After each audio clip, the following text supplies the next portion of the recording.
everyone, this is Sean with Off Leash K9 West Coast. So today we have Obie. Obie is a 10-month-old Belgian Malinois. He's coming to us for a 2-week board and train. Some of the problems that his owner's having, a lot of them are definitely is a puller. So we're gonna get that out of him. He does know his basic obedience. A lot of it is mainly kind of on his terms, and a lot of it was just with treat training and stuff like that. So we're gonna work on the stability in those commands, just to make him just a really good dog, better than he already is. Some of the other problems that that he has are mainly just with he's leash reactive. He's not very good around other new people, so he's very weary of them, barks a lot.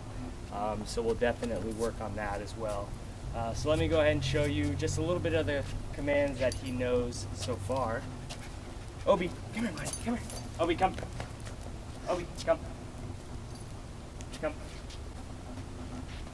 Obie, come. Like I said, he could really care less about anything that I have to say. Obie, come here. Come here, buddy. Come here. Come here. Sit. Oh, good boy. He's a good boy. So he knows sit, he just doesn't have stability in that command. Obie, sit. Oh boy, good boy. All right, Obie, come here. Come here, buddy. Come here. Sit. Sit. Good. Down. Down. Obie, down. All the way. Come on. Almost got him. Almost. All right, so that's Obie, like I said. 10-month-old Belgian Malinois here for 2-week board and train, and I can't wait to show you his progress in just 2 weeks.